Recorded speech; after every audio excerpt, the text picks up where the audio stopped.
Yeah, good evening. We have just about two or three verses left, so I think we should be able to finish it today.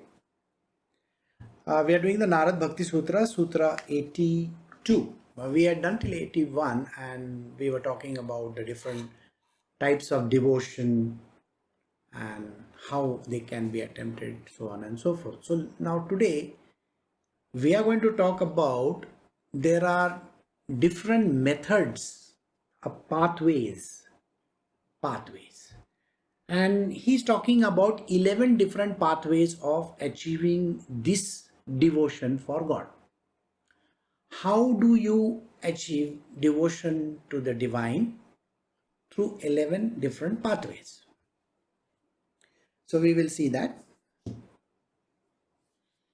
So Sutra 82, Narad Bhakti Sutra. Love for glorifying his qualities, love for his divine form, love for worshipping him, love for remembering him, love for doing service for him, love for friendship in him, love for the Lord as one's own child, love as that of a beloved, love for a total self-offering at his feet, love for complete absorption in him, love as expressed in the pangs of separation from him. Thus, through love is only one. There's only one love. It is expressed in 11 different modes. Now, these are 11 different modes which I enumerated just now. So we will take them one by one. Love for glorifying his qualities. What are we actually doing just now? We are reading a scripture which is the epitome of how this love has to be expressed, isn't it? We are doing what is called as the Narad Bhakti Sutra. Narada is showing us the path of love. What does he do? Every time when he has to meet God, he will say Narayana, Narayana. And this word is constantly on his lips. If you take up any scripture which is talking about Narada, any scripture, you will find him glorifying God. In every scripture, he will say, oh, your eyes are so pretty, your ears are like this, your kan kundali is like this, you have got such a beautiful face. Everything is a descriptive one. It talks only of how the entire Lord looks like, how beautiful he is, and so on and so forth. So, the way in which he glorifies the qualities, glorifying someone, we have done this in our life where we have glorified people. When we glorify someone, how does that person feel? Naturally, the person feels nice about it. So, if you were to tell your wife, your girlfriend, or whoever, she's so pretty, she's so beautiful, and so naturally, the first thought she will say, oh, you want something from me. Well, the idea is not to get anything from Lord, but just to feel good about how we glorify him. Glorifying the Lord is so very important. What does a person do when he goes to the temple, church, or any of these holy places that he wishes to visit? Doesn't he say prayers? Prayer. It is nothing but praises to God, isn't it? A prayer is nothing but praises to God. So here the qualities, how beautiful, how nice, how everything that is connected to the being of the Lord. So glorifying him is so important. So who all have done in the past? Those who have read the Bhagavatam will definitely remember that. Huh? Vyasdev has done that. His son Shukdev has also done that. Narada is doing it. Wherever, whichever scripture that is there, at the beginning of the scripture, there is always a glorification. When I want to start something, do I not glorify God? Yes, I do. I start anything by saying praises to God. So even in our prayers, we do the same thing. So praising God is so important. The second one is love for his divine form. The form. We described one form, isn't it? Sometimes he's two-armed, sometimes he's four-armed, sometimes he's multi-armed. Like so many arms are there.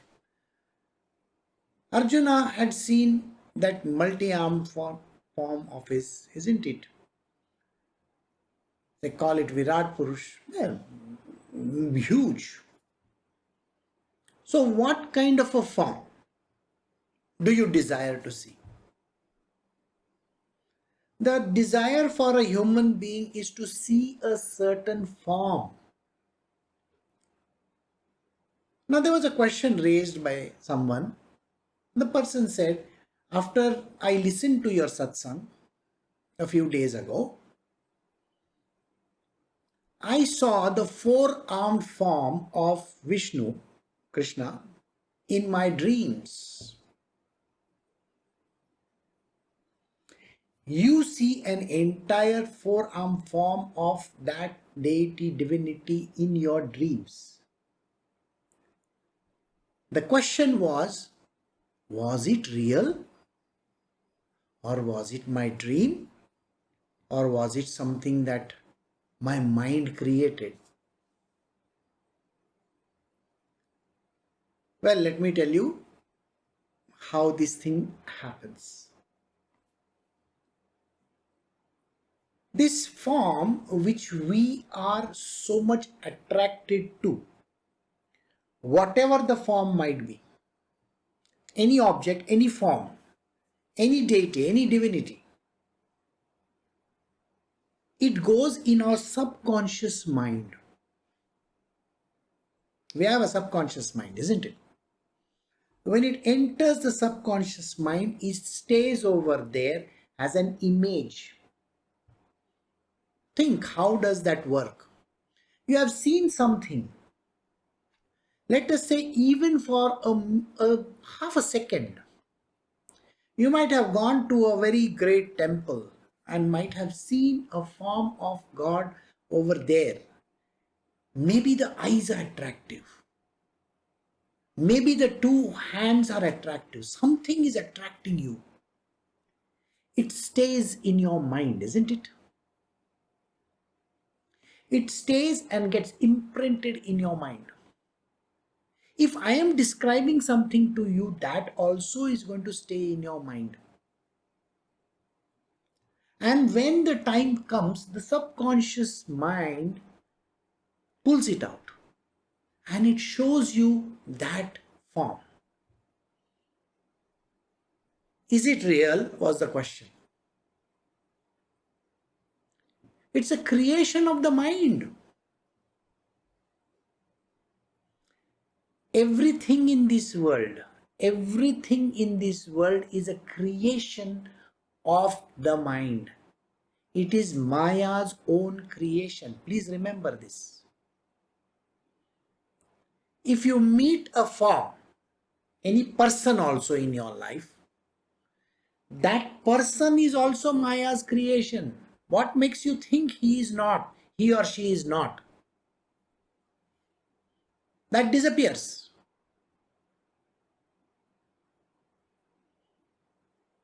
Imagine there is a house in front of you and there is a window. Think, I'm just telling you something. And the house is always covered, it's closed. Suddenly the curtain from that house is opened for a moment and then it closes. Now what comes in your mind? Oh my God, there was nobody in that house. Suddenly the curtain went like this. And I think there must be someone. What has your mind created? An imagery, isn't it? The reason why man doesn't see God is because of this. See. Because he has created an imagery of that entity in the mind. Is it real? Ask yourself that. The image that you see in a temple, a church, or whichever place is an image of that God. Like this image which you saw in front of your house, I told you, you thought something. It's an image. And this image stays with you. Strangely, the mind has the habit of throwing those images back at us. So, when you are in your REM sleep, these images keep on circling back and forth. And they come back to you. And then you have certain experiences. You think that the person is talking to you. So, that is the reason why you feel that existence at the time of your dreams. You feel the dream was real. Is it real?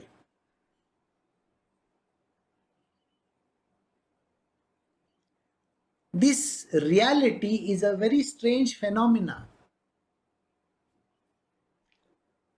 It is all dependent on what is called as a faith. Why doesn't anybody get to see the God over there? Why? Why they don't see the God over there? The reason why they don't see the God over there is because their faith is like that.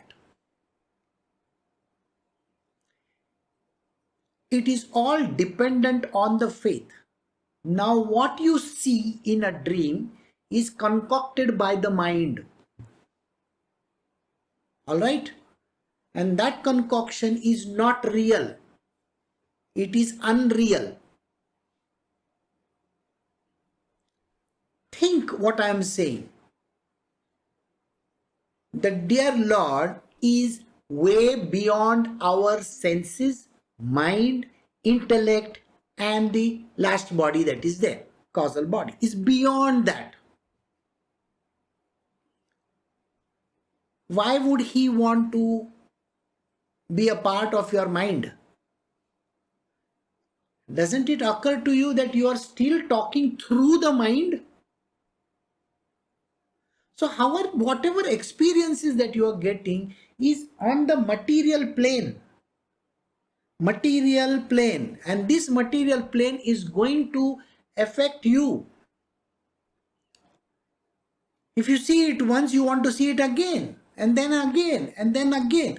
I mean, just imagine it is like having a photograph of a person. You know, you keep it bringing in front of you again and again and again and again. What is there in that? There are no real experiences. Okay, all this that I am saying, I'm going to refute it later on. Okay, so first you got to hear this part. So refutation is a part of our world. So first, listen to this. Everything is concocted. Everything is created by your mind. Everything that you feel and affect is a part of your world. The material world creates these objects.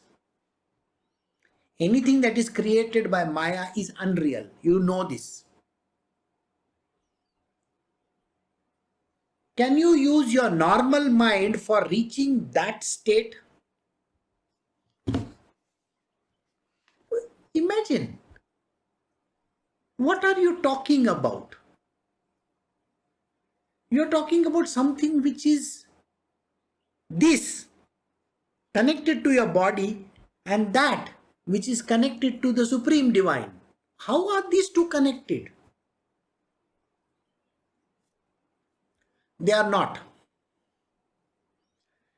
These are not connected. So there was a question in the Uddhav Gita, and in that question I will read out that thing to you so that you get an understanding of what I am speaking. This is a slightly difficult part. The dispute is whether the Atma is or is not, hinges on the difference of view merely, and is due to the non-perception of the Atma. Even though it is baseless, it never ceases for men who are averse to me their own self. A little bit twisted kind of a verse. So he says, is the Atma there or not there? The Atma is not, I have a soul. You know this? Everybody, every great person thinks that I have a soul. The soul goes away from the body when a person dies. This is what everybody talks. I want you to think what I am saying. A soul leaves the body when it dies. You're completely off the center.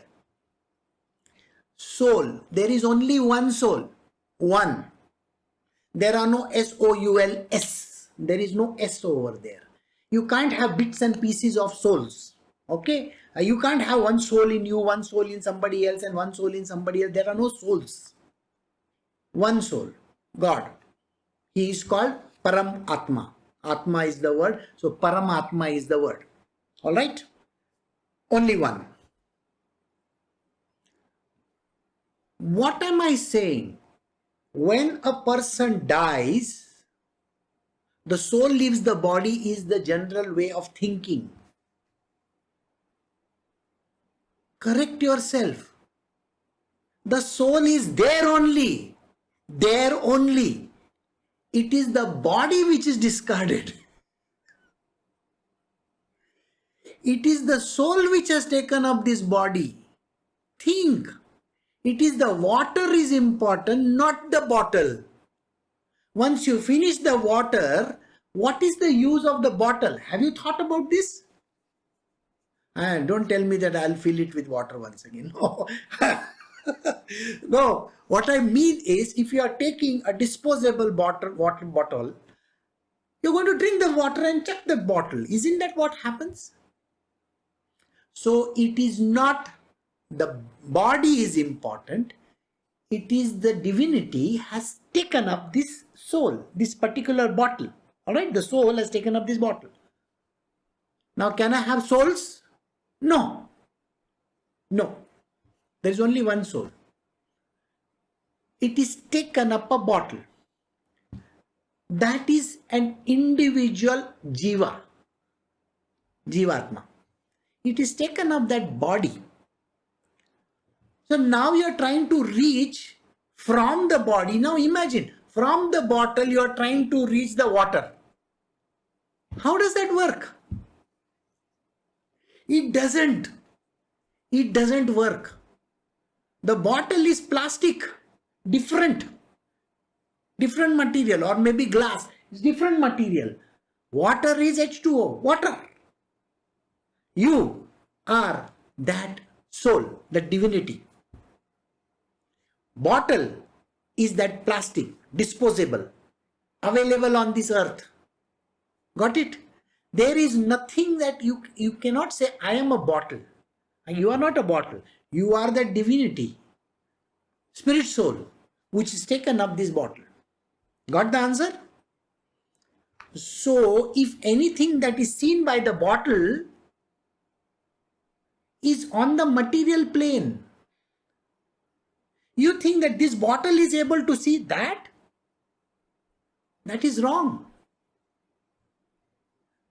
But there is a way out. In the devotional path, what is he saying? You can reach God. You can reach God Anything that you do with the bottle, remember this, is only going to take you, you will only make the bottle look nice. Did you get it? If you do exercises, if you do meditation, if you do whatever you want to do, pranayama or yoga, you are just polishing that bottle, making it nice. Is it affecting what is inside? Think what I'm saying. You may be an expensive water bottle. Expensive. Maybe you are an Evian water bottle. Expensive. End of the day, it is H2O.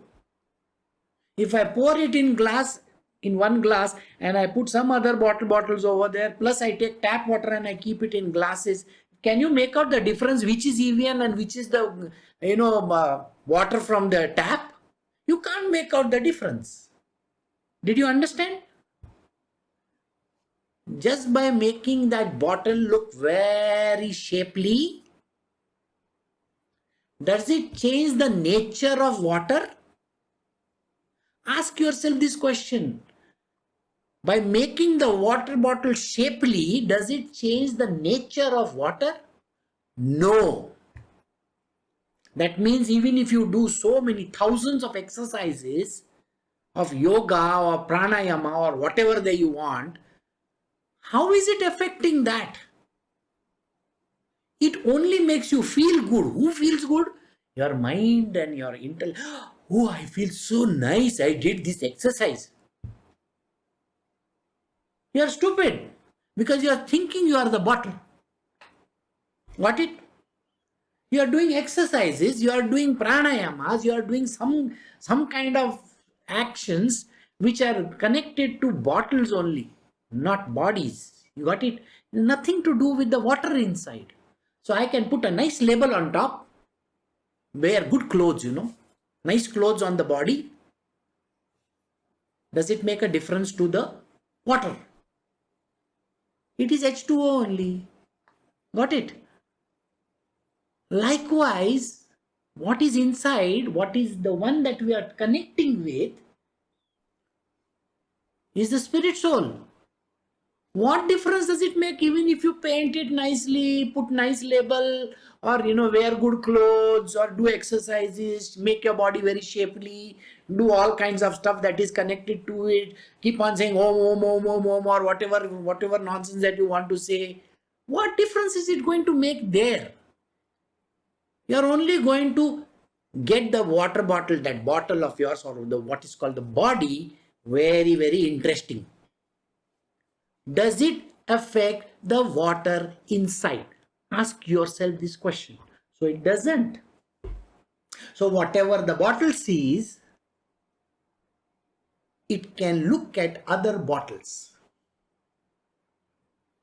When you have small bottles, you have big ones also. Like that. Just imagine there is a very big bottle, a big sea, a big ocean, like a big Himalaya. And the bottle will say, oh, now I am going to get filled with the Himalayan water. Still you are saying water only. Understood? So whatever you see, experience in the mind, is nothing but a part of a dream world of Maya. First, discard this premise that you are the bottle. First, discard this premise that you are the body. That is not the premise. You have taken up the body. You have taken up that container. You are not the container. You are not the container. The container may look very nice, handsome, good looking, all those, every quality is there. Qualities do not have any significance to what is inside. We have to reach the inside. Now the next thing which I told you, the whole thing I will turn it around.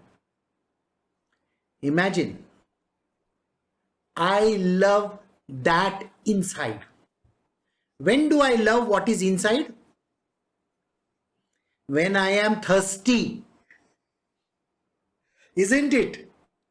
I am thirsting for water is the one, then can it be any bottle?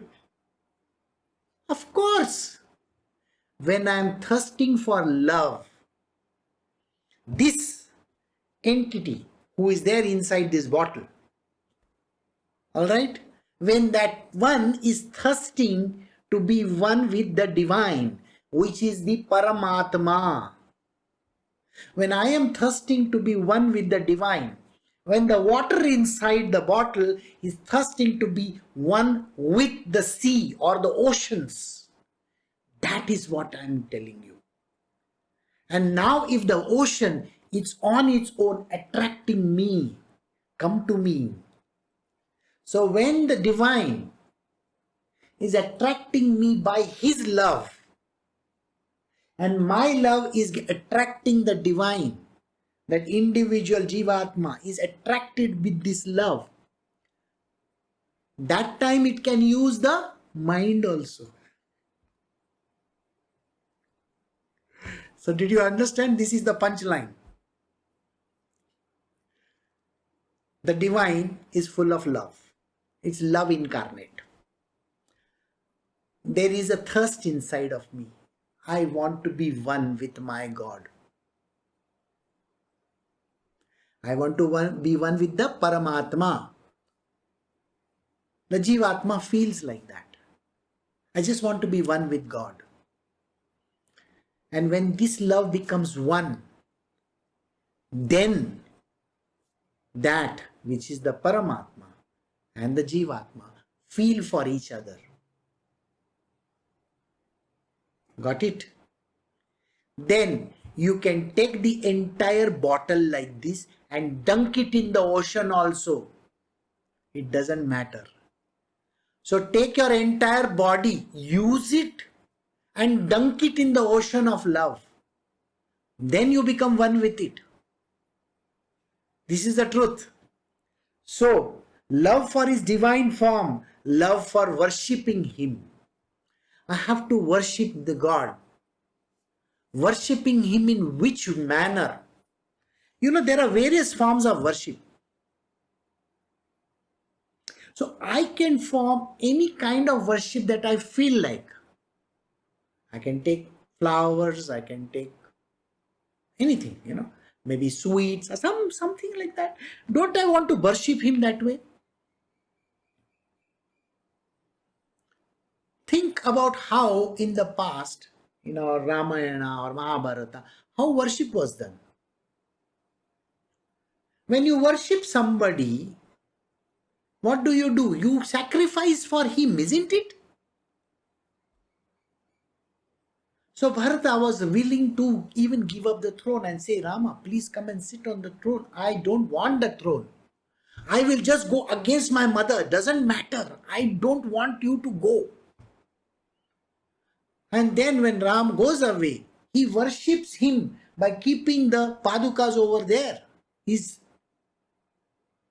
in name and saying, I will rule in your name. This is a worship. It's a very, very serious worship. When you worship God this way, that is one of the paths.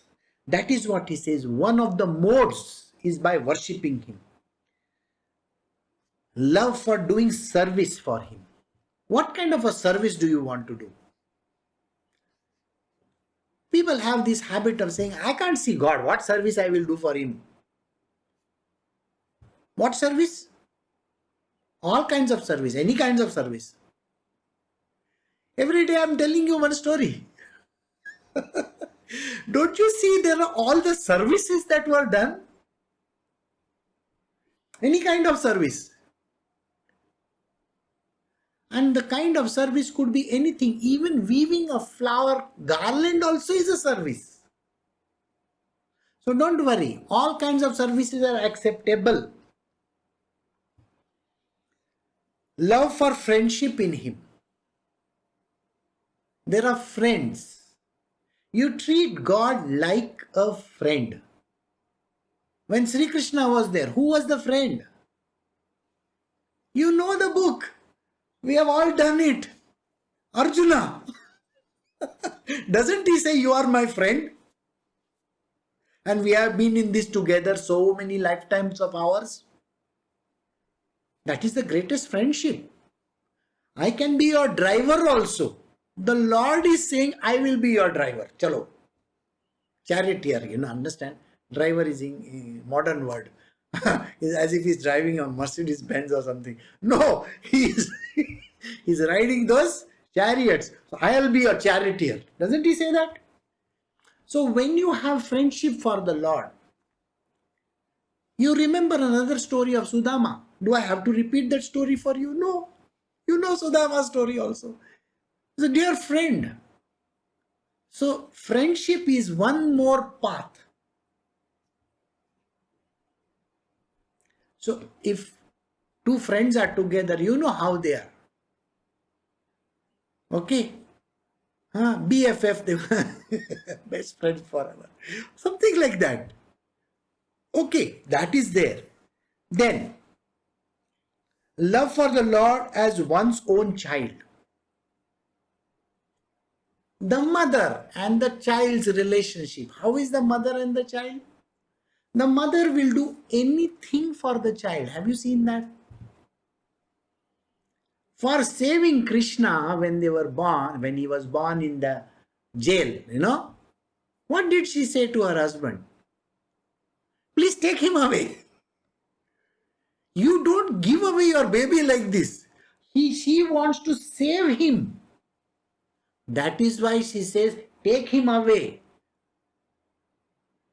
And then we come to the another mother over there, Yashoda. What does she do? She also sacrifices him, isn't it? He has to go back to Mathura. That's it. A mother does a lot of sacrifices. So you can have this path as well. This path is also open for those who feel the Lord, God, can be treated like a child. Children, you know how they are. They are naughty. The mother doesn't say anything when they are naughty. All the tantrums of the child, she will bear it. So as a child, the Lord is anyway going to put a lot of trouble in your plate. Okay? He's going to treat you like any mother of his.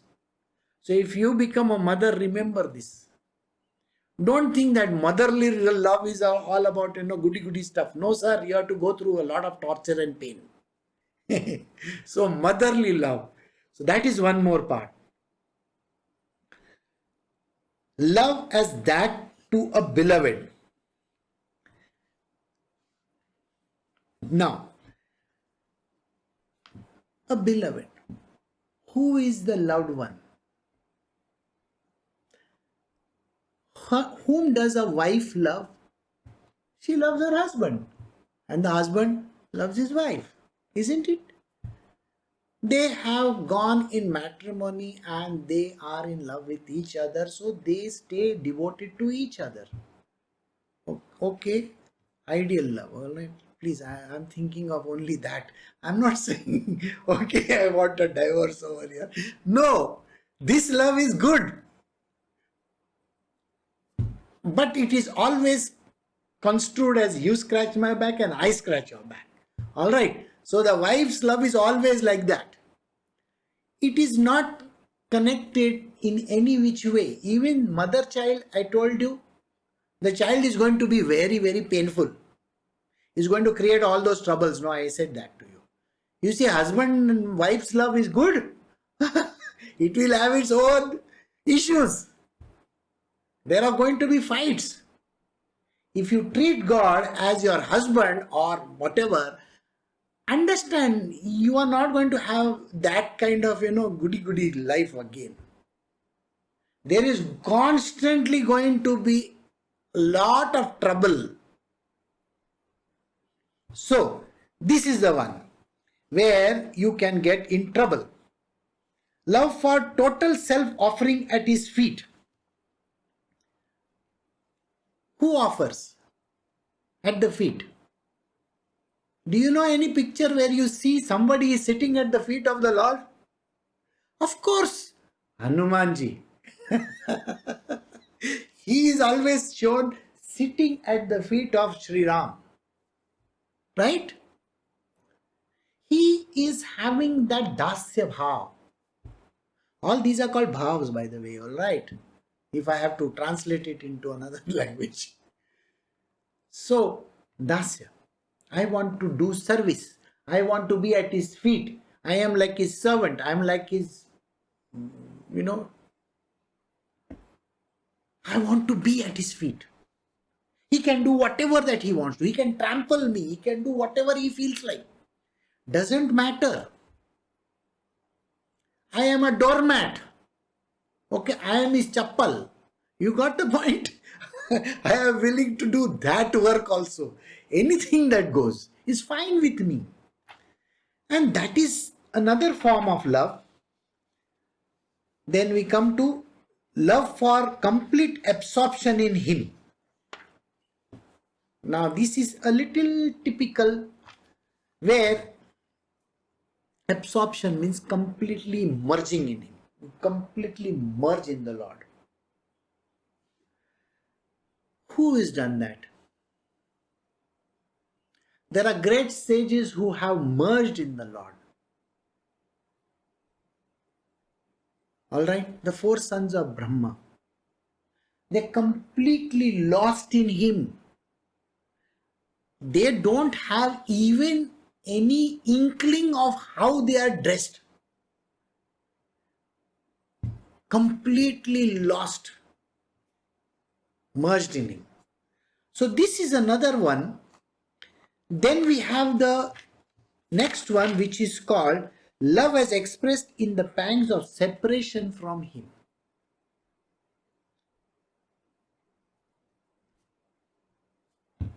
This is the 11th one and the last one. What makes you think Narada has kept this as the last one? Absorption means getting lost in him, correct? Separation, it's one of the highest love ever. The number one. When you are separate from the Lord, the intensity of viraha bhakti, separation, is so high you cannot even imagine. You ask a woman who is married to a husband who is in the army or somewhere. He goes on the front. Alright? Every day the wife is thinking of him. Or you have someone in your life whom you love the most, and that person has gone far away. You know, every day you are in pain. It is the sweetest pain ever. It is called viraha bhakti. Who can attain viraha bhakti? You have seen the story of Radha. You have seen the story of Mirabai. You know, these people are the highest in love. Krishna leaves Vrindavan and goes away, never to return.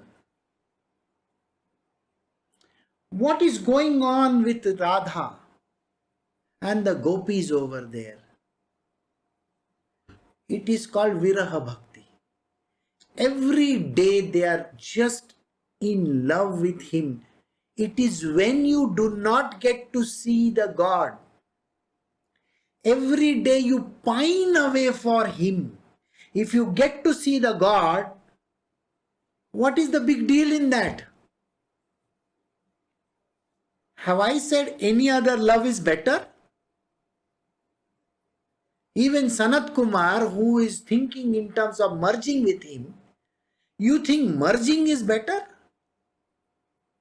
Sir, viraha bhakti is the highest. There is no other greater form of love than being separated.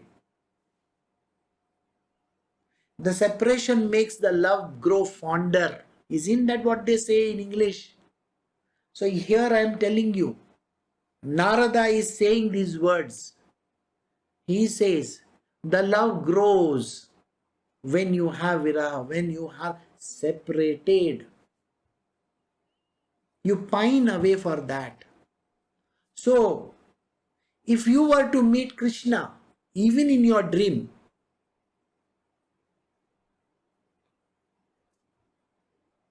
but if you are not to meet him and pine away like that every single moment of time, believe me, that is the best form of devotion you can ever have and the highest form of love.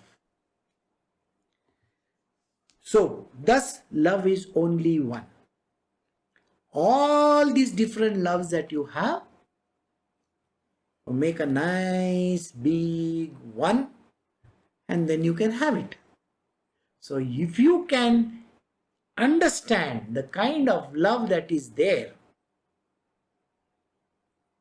for the Divine Lord, this way, when you don't get to see him at all, that would be the highest.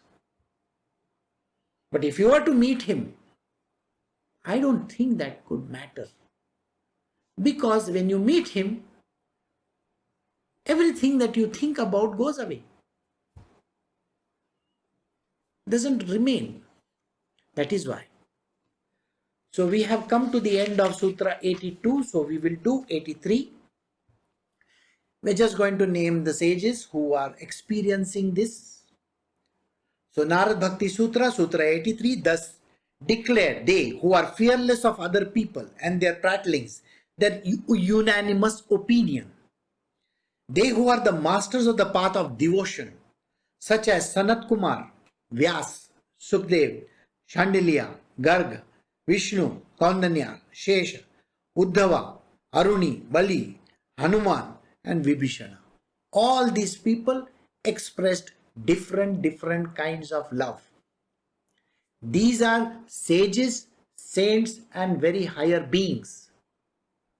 They are endorsing what Narada has said. So if you feel that you wish to be on the path of devotion, the devotional path is to be achieved this way only. Those who are fearless of other people and their prattlings. Let whosoever want to say whatever that they want to say. Why are you bothered about it?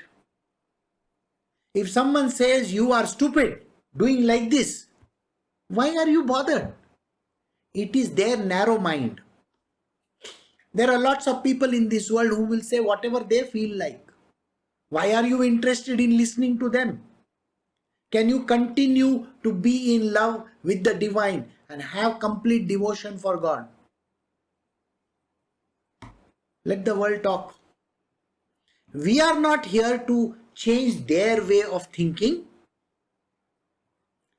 Please remember this. If they are wearing a colored glasses, they will see the whole world in that color. Someone who comes to you and says, there is no God. He is wearing dark color glasses. He is seeing everything dark. That is his problem. There are other people who will say, no, Shiva is the greatest. This one is greatest. Some God is greatest. Sir, they are wearing some green color or yellow color glasses. They will see that Shiva everywhere. That is their choice. Are we here to refute them? No, if you are a foolish person, please refute them. If they want to believe in whatever they want to believe, I am not here because see, remember, their glasses are yellow in color. They are going to see the whole world yellow. Why are you wanting to change their way of thinking? Don't bother. Similarly, somebody has got red color. They will see everything as red. So there are different, religious groups in this world. Christians will say something, the Muslims will say something, the Hindus say something, the Jains say something, the Buddhists say something. They have got a choice. They are wearing different color glasses. They are free to say what they feel like. Do you remember my lesson? It is connected to the body and it is Maya's creation. Why are you getting carried away by what they say? Let them say whatever they feel like. Their choice. You don't get disturbed. You don't get carried away by what they say. Let them be. And when you let it be, then you will not argue with them. You're going to waste your breath. What is the important mantra over here? Silence.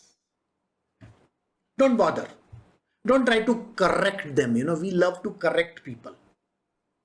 Correction, oh, you don't understand. This one is great. The other person will say that one is great. Whoever is great, let them be.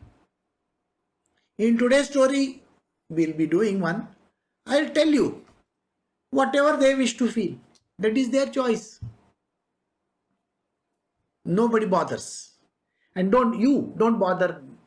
Because remember, everybody has an opinion, isn't it? So he says, don't be bothered about it. You just be fearless in whatever that you do, in whichever way or the form or the path that you take. You can take the path of a brother. You can take the path of a sister. Does it matter? If you want to take the path of a father and son, that is that, mother and son kind of thing. Does it matter? Your choice. So you don't bother what the other person is doing. You just bother about yourself. There are so many sages. Every sage will come up with his own story. You stick to one. Stick to one only. Why are you bothered about what others are saying? You understand?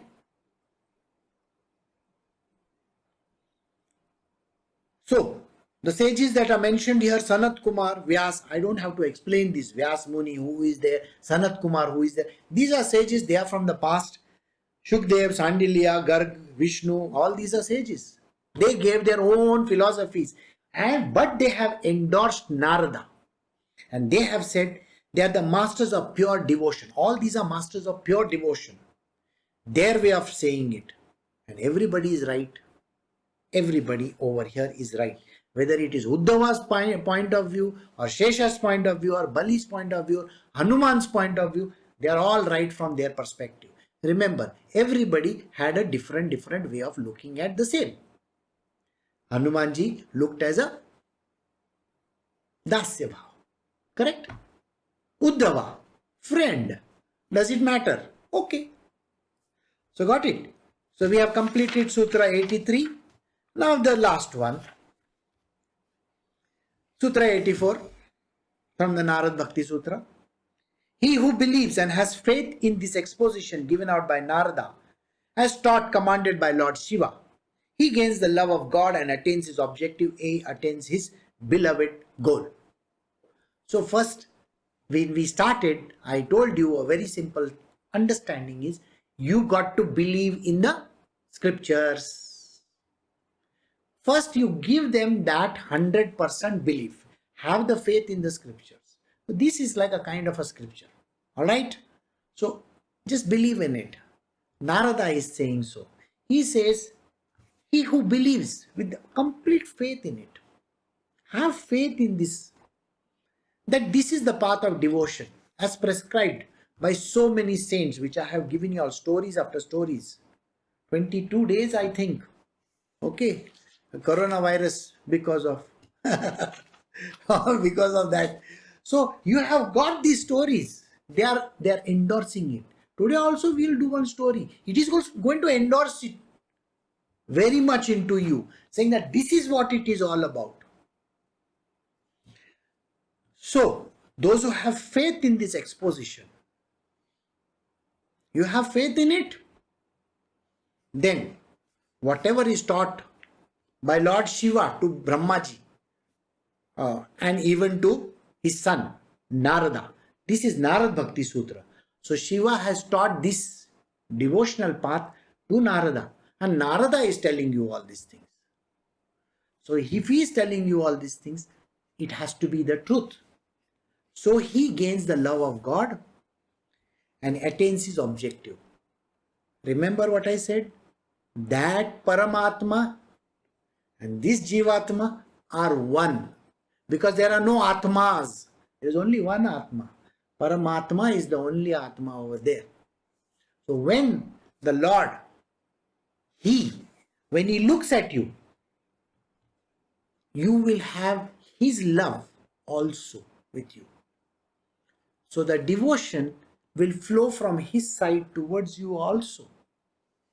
Have that absolute faith in it. Once you have the faith, then nothing will matter.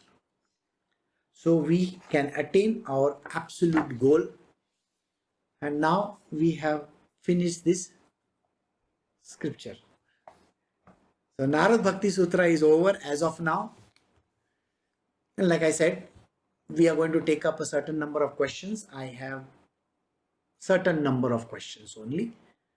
You need to write it on the Facebook, not on the Google Hangout, because Google Hangout gets wiped out. Write it on the Facebook. Go to the website. You can write contact@krishnaknows.com, whichever way you feel that you want to send in the message. There is a WhatsApp group on our page also. You can write in the WhatsApp group. But like I said, if it is a personal question, I cannot take it up because it is related to you. But make it spiritual question, which yes, everybody will be able to enjoy it.